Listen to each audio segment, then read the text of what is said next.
Me da gusto saludarles, muchas gracias por estar con nosotros. Bueno, estamos ya con nuestros analistas, excepto el doctor Salvador Arias, que se disculpó también por, entiendo, motivos de salud. Vamos a esperar que se recupere, vamos a estar pendientes también de su salud para que se incorpore con nosotros, pero está Roberto Cañas, Álvaro Cruz y Benjamín Cuellar con nosotros para conversar esta mañana de distintos temas. Roberto, bienvenido, muchas gracias por acompañarnos. Hola, buenos días, qué bueno estar aquí en el canal. Álvaro, también muchas gracias, bienvenido. Buenos días, un gusto estar aquí. Muchas gracias también, Benjamín, muchas gracias por estar con nosotros. Buenos días. Bueno, vamos a hablar de, le voy a pintar algunos temas que me parece importantes. Está la elección del fiscal general de la República, la situación del préstamo de los 80 millones de dólares en la Asamblea Legislativa que no fue posible su aprobación, después de que el Partido Arena tuviese sus reservas y dijera que no va a votar por ese préstamo. Solo faltó un diputado, ¿no? En la Asamblea Legislativa faltaba el voto de un diputado para que fuese realidad ese préstamo. Y vamos a hablar también de otro tema que es importante en términos de la economía del país y en términos de la situación económica que está enfrentando el país. Me refiero a la austeridad, no solo planteada desde el Ejecutivo, que es sumamente necesario, sino también desde el sistema judicial, desde la Asamblea Legislativa. No pueden estar los órganos del Estado en distinta sintonía en este tema. Si un órgano del Estado aplica la austeridad, pues los otros deberían también de estar en esa misma sintonía, ¿no? Pero resulta que algunos lo aplican y otros quizás no lo están aplicando en este momento. Quizás nadie lo aplica, ¿no? Vamos a preguntarle a nuestros invitados. De mi cosecha, porque estos son temas también que de repente nuestros analistas dicen, mira, hablemos de este tema, del otro también. Quiero hablar también sobre la situación al interior del Partido Arena, porque el expresidente Armando Calderón Sol le mandó un mensaje también al expresidente Alfredo Cristián y dijo, mire, esa dirección del partido, el COENA, debería estar en manos del doctor Norman Quijano, ¿no? Y esto da señales como que al interior del Partido Arena no todo es armonioso, no todo está funcionando bien. Al parecer también en las encuestas ha venido un poco cerrándose la brecha a más de un año de que las elecciones, por supuesto, se realicen, pero hay indicios de que todavía no se ha logrado cohesionar, unificar bien Arena después de la elección del candidato a la presidencia. Y el conflicto de Palestina con Israel también vamos a abordarlo esta mañana con nuestros invitados.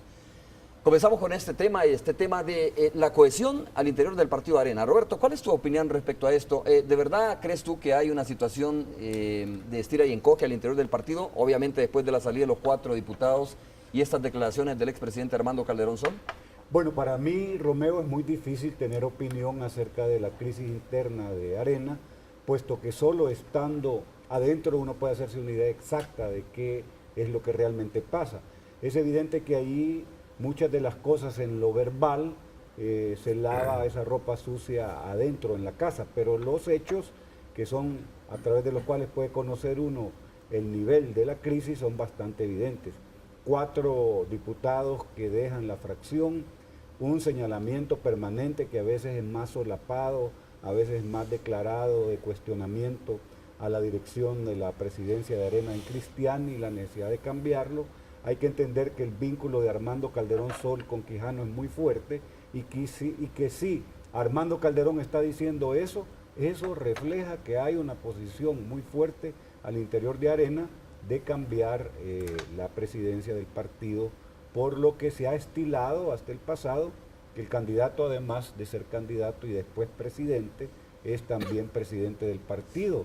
Eso le da un poder muy fuerte, se lo dio a presidentes de la República en el pasado de Arena. Así que lo que es inocultable es que hay una crisis al interior de ese partido. ¿Cómo se procesa? Uno desde fuera lo que puede ver es los resultados. Diputados que se salen, malestar que está rumiándose ahí y que no se evidencia en los medios públicamente, pero que es evidente que existe. Ok. Álvaro, ¿cuál es su opinión respecto a este tema? Yo creo que sí hay voces discordantes dentro de Arena y al igual que Roberto, quisiera tener más información al respecto. Yo creo que las declaraciones del expresidente Calderón Sol a un medio digital fueron muy significativas. Evidentemente quieren encontrar responsabilidades sobre esa fuga de diputados, no solo hacia lo externo, como se ha intentado encontrar, haciendo acusaciones de intentos de soborno o de sobornos o de venta o compra de conciencias, sino también hacia el interior, ¿verdad? Evidentemente cuando 4 diputados abandonan una fracción, Ajá. también hay que hacer una Eso te introspección digo, ¿tú interna. crees, Álvaro, obviamente con tu análisis y todo eso, crees que hay de verdad responsabilidad hacia el interior también? Porque una cosa es que venga las acusaciones de compra de diputados y que se muestren las pruebas, ¿no? Pero otra cosa es lo que tú estás diciendo, que haya responsabilidades también hacia adentro del partido político por la fuga de esos 4 diputados. Yo creo que sí que hay responsabilidad, ¿verdad? Primero desde el punto inicial, cuando los escoges como candidatos, si no tenés la certeza que van a tener una línea coherente y de cierta lealtad mínima, no digo obediencia perruna, eso es otra cosa, ¿verdad? Pero al menos lealtad a principios y valores, y no lo sabes escoger, entonces ahí fallaste como dirigencia en escogerlo, ¿verdad? Ahí en esos 4 había al menos 2 seriamente cuestionados. Pero también he ¿no? escuchado otros argumentos, Álvaro. Por ejemplo, cuando yo conversé con los 3 de los 4 diputados acá en el estudio, decían, mire, lo que pasa también es que la elección del candidato a la presidencia de la República no fue el mejor mecanismo y no fue de la mejor manera, ¿no? De la manera más transparente. Y te pongo 2 casos o 3 casos. Por ejemplo, en Sonsonate, en Usulután y el Departamento de La Paz, que son los diputados que representan o representaban a Arena en esos departamentos, dicen, ganó el otro precandidato, ¿no? Ganó Francisco Laínez y mediante una argucia resulta como ganador Norman Quijano. Es decir, también esa podría ser una responsabilidad, más allá de no saber escoger, como tú dices, los candidatos a diputados. Yo creo que yo lo he repetido varias veces en este programa. En realidad, uno de los problemas de Arena, y no solo de Arena, sino de todos los partidos políticos en el país, es que carecen de democracia interna. Este es si supieran escoger los candidatos de otra manera, como lo hizo ayer Honduras, por ejemplo. Honduras tiene institucionalizada la elección de sus candidatos en primarias supervisadas y en la que todo militante del partido va y vota. Si tuviéramos institucionalizada la democracia interna de los partidos, otro cuento nos cantaría. Pero hay que recordar que esto no es nuevo. Hace menos de una década el FMLN tenía situaciones similares. ¿Y qué hizo? Expulsar, depurar, purgar a sus detractores, a sus disidentes, y crear una cohesión a fuerza, y solo pura sangre están ahí, ¿va? Yo creo que tengo la impresión que lejos de democratizarse los partidos van tendiendo a eso, ¿verdad? Y obviamente buscan una cohesión a fuerza, ¿verdad? Ya. Ok, Benjamín, ¿cuál es tu punto de vista sobre eso? Yo creo que más que detenerse en Arena, ¿verdad? Es mejor hacer conciencia, ¿verdad?, en la población, en la sociedad salvadoreña, que no nos merecemos estos partidos políticos.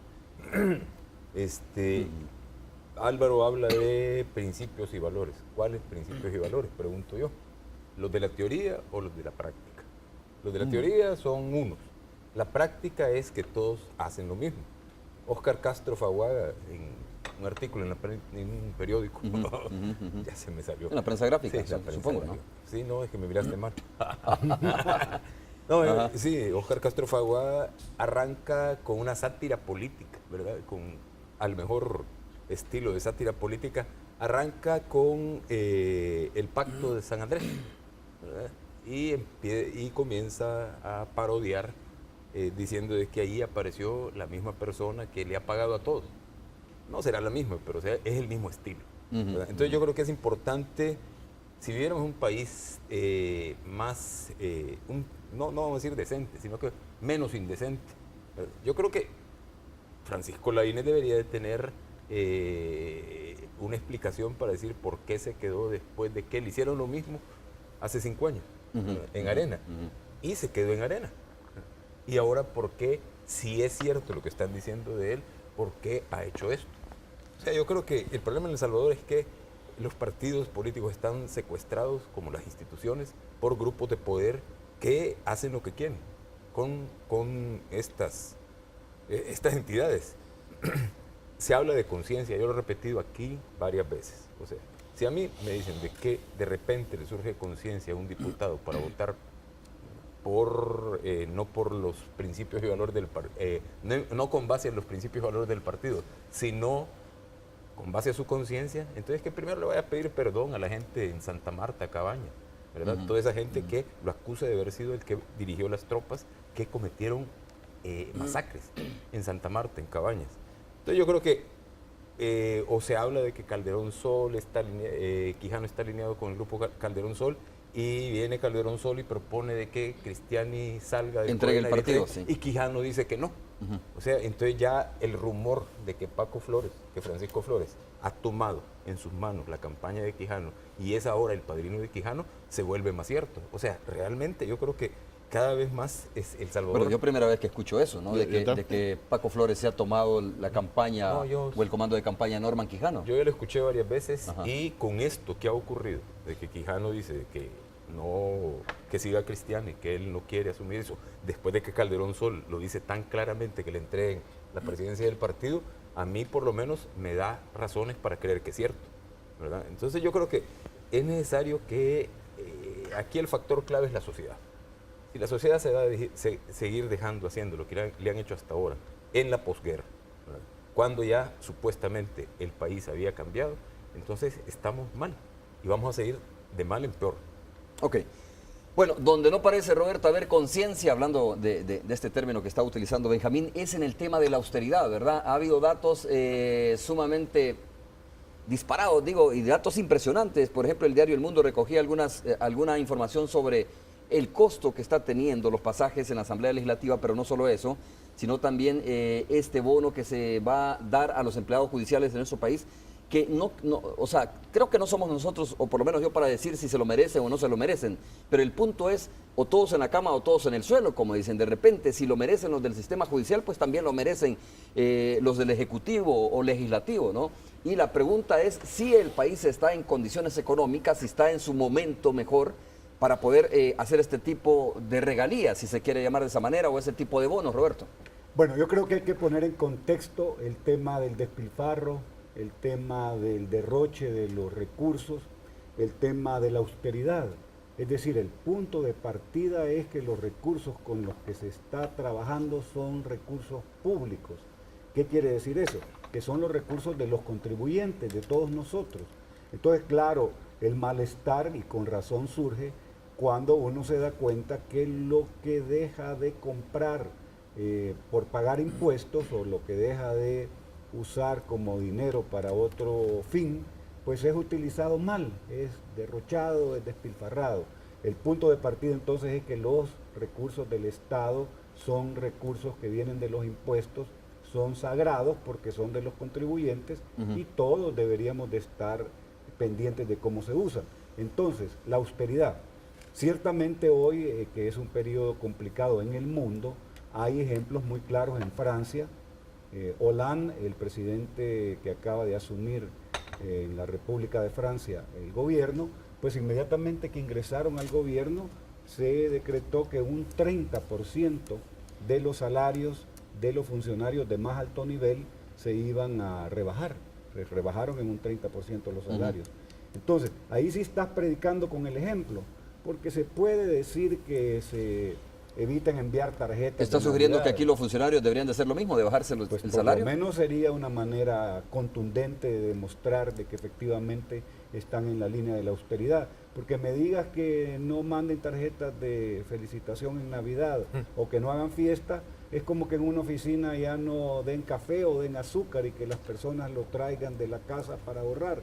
Es decir, eso no es lo que verdaderamente ahorra en un gobierno. Y además, siempre la tendencia en términos de la austeridad y en términos de el despilfarro y de todo el tema fiscal se ve por el lado del gasto. Ciertamente cuando en una casa hay problemas hay que disminuir los gastos, pero fundamentalmente hay que aumentar los ingresos. La preocupación de la gente normal es que dice, bueno, no me alcanza con un primer ingreso, pues busco un segundo ingreso, vendo cualquier cosa en la calle el fin de semana, o los hijos trabajan en la temporada navideña, es decir, se aumentan los ingresos.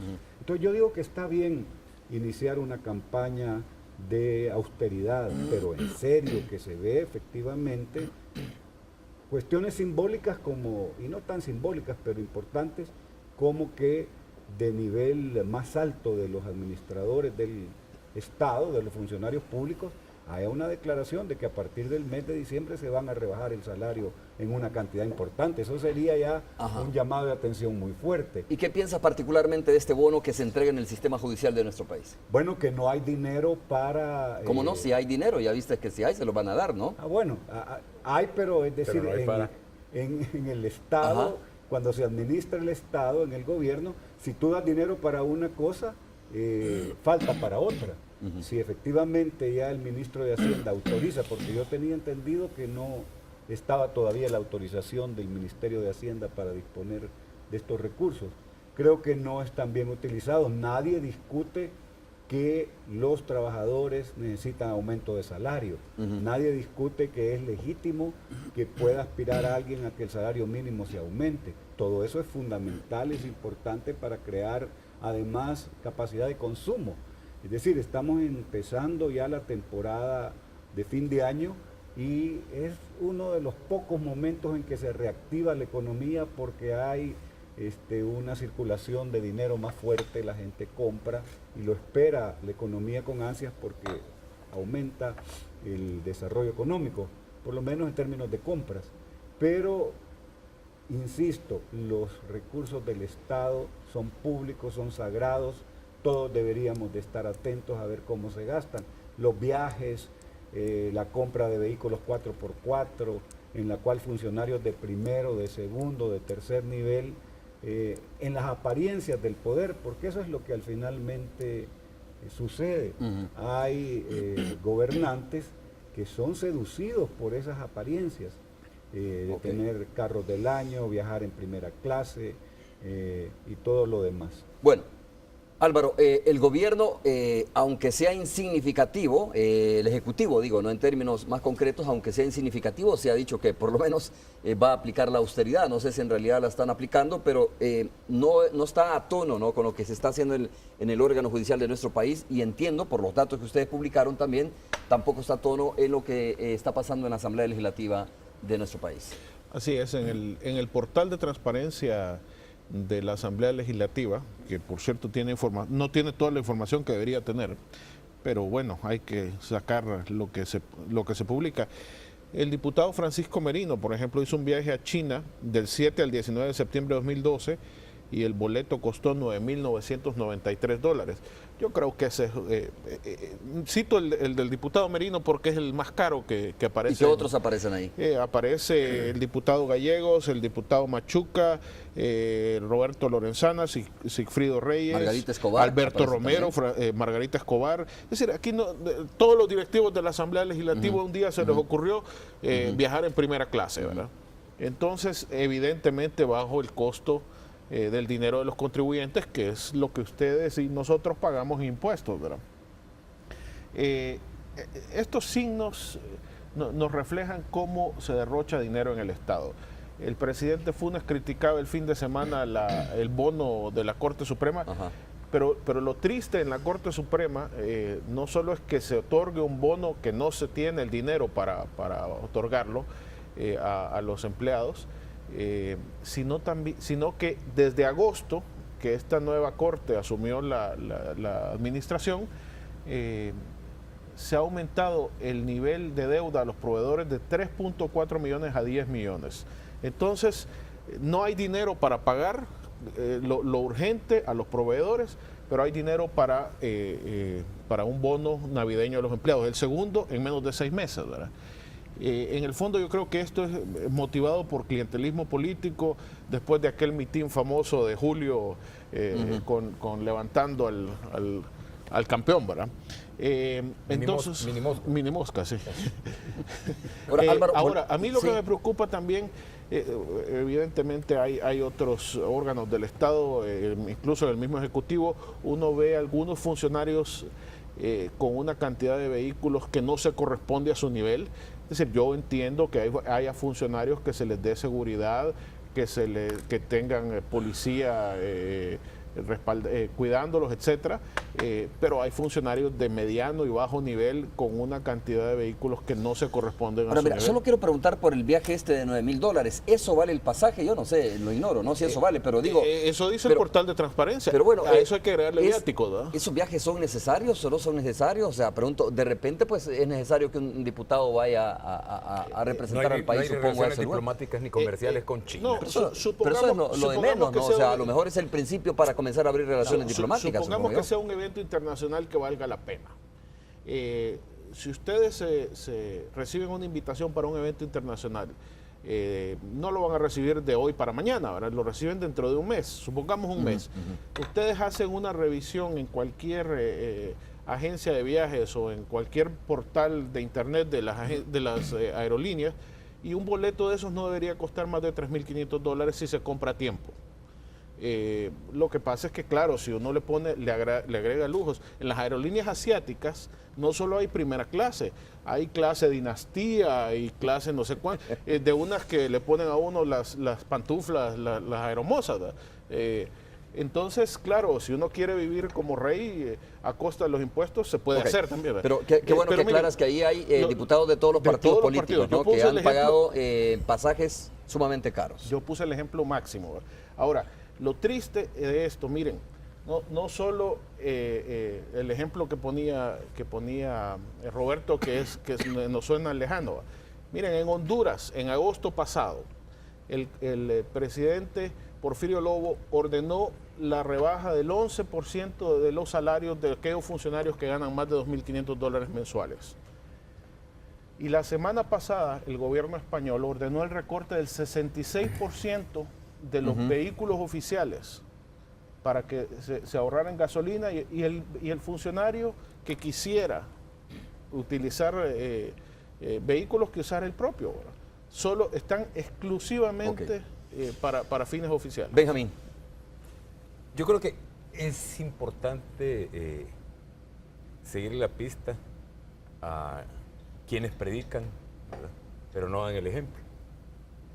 El Ejecutivo. Haz lo que digo y no lo que hago. Sí, el Ejecutivo, ¿verdad? Estamos seguros de que todo este grupo de fans del Ejecutivo, ¿verdad? Amigos por el cambio, no sé qué, por el cambio, no reciben prebenda. No están dentro del marco del clientelismo político, ¿verdad? Estamos seguros. Yo no estoy seguro, pero por lo menos dudas tengo. No estoy seguro porque no hay transparencia. Por mucho, ahora se ha hecho la bulla de que ahora este gobierno es el más transparente porque ha abierto portales, etcétera, etcétera, pero a final de cuentas ni el Ejecutivo, ni el Legislativo, ni el Judicial realmente son transparentes.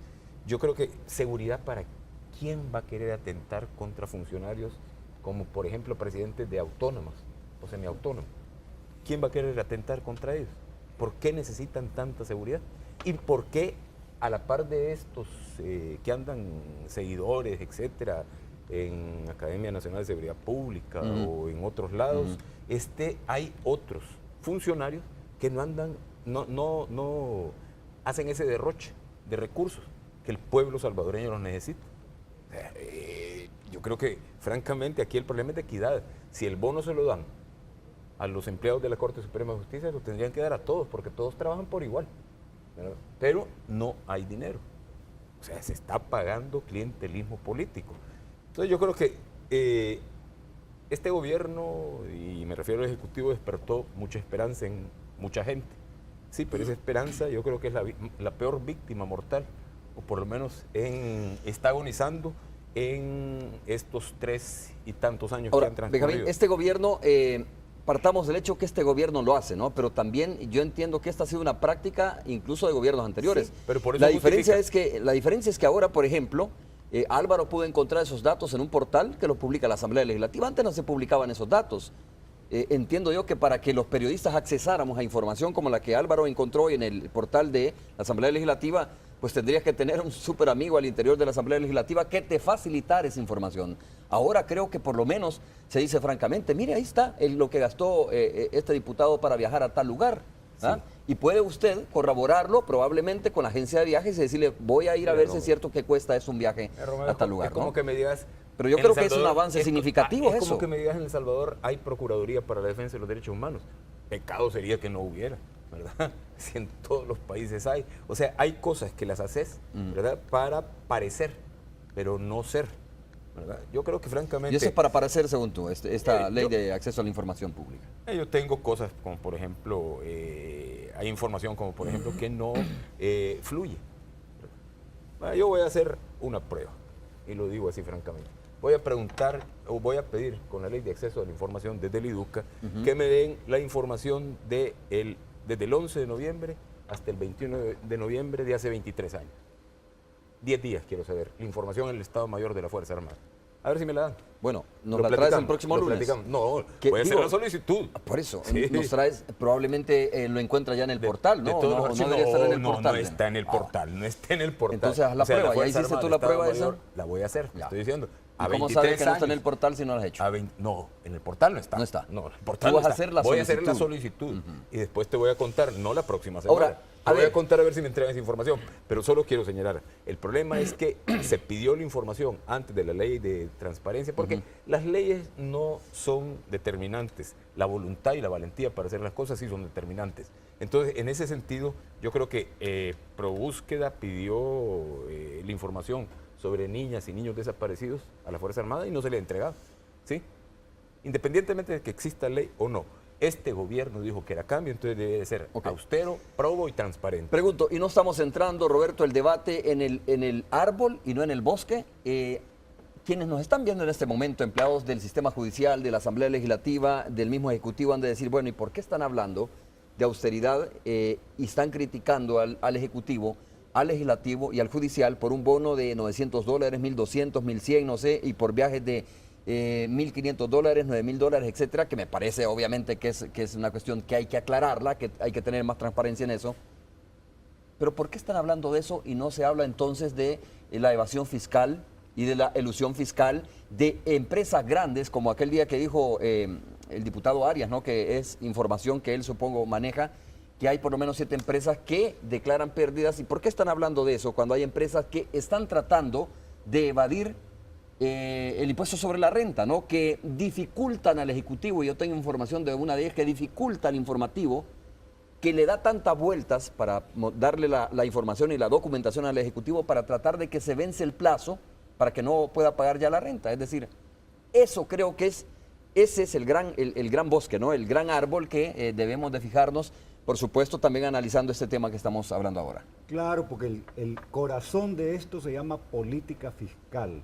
Y la política fiscal tiene 2 brazos, el lado del ingreso y el lado del gasto. Si queremos analizar a fondo la problemática del país en términos de los dineros del Estado que administran los funcionarios públicos, hay que entender primero de dónde viene el dinero que se va a gastar, porque no puedes gastar lo que no tienes, y si lo haces te endeudas. Eso también es una realidad que está matando a este país, que vive de las letes y vive de los préstamos internacionales.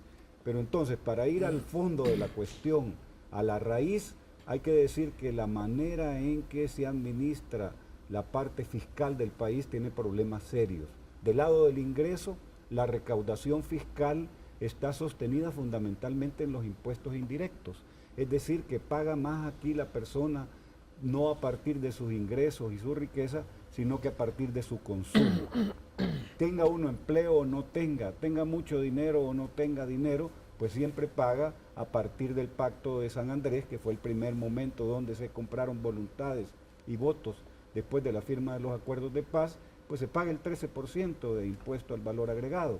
Entonces, aquí deberíamos cambiar en primer lugar eso, que la recaudación mayor sea la de los que tienen más dinero y los que tienen proporcionalmente más riqueza. Esos deberían de pagar más impuestos.